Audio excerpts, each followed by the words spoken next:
Carcere femminile della Giudecca, pochi minuti alle 14. Ecco la prima immagine di Maria Marini in libertà. Il tribunale del riesame si è pronunciato. La trevigiana viene scarcerata dopo 21 giorni e il primo ad abbracciarla è il marito. Un impianto accusatorio che si sgretola di giorno in giorno, secondo uno dei difensori dei venetisti. Tutte le nostre richieste sono state accolte.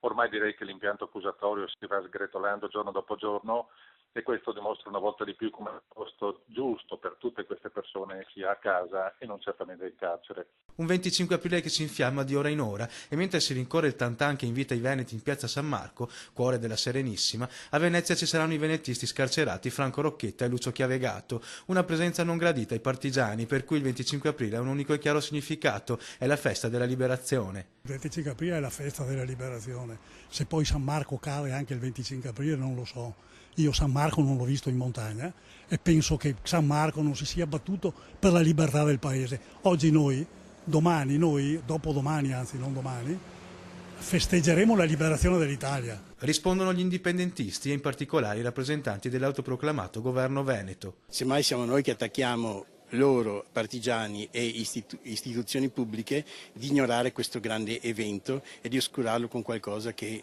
ambiguo, perché liberazione il 25 aprile non è mai avvenuta la liberazione se esistono ancora in piedi i codici fascisti di Benito Mussolini. Polemiche che alimentano le tensioni in una giornata che vedrà sui vari fronti un imponente schieramento di forze dell'ordine, in particolare in Laguna dove saranno un centinaio gli agenti a sorvegliare tutta l'area marciana.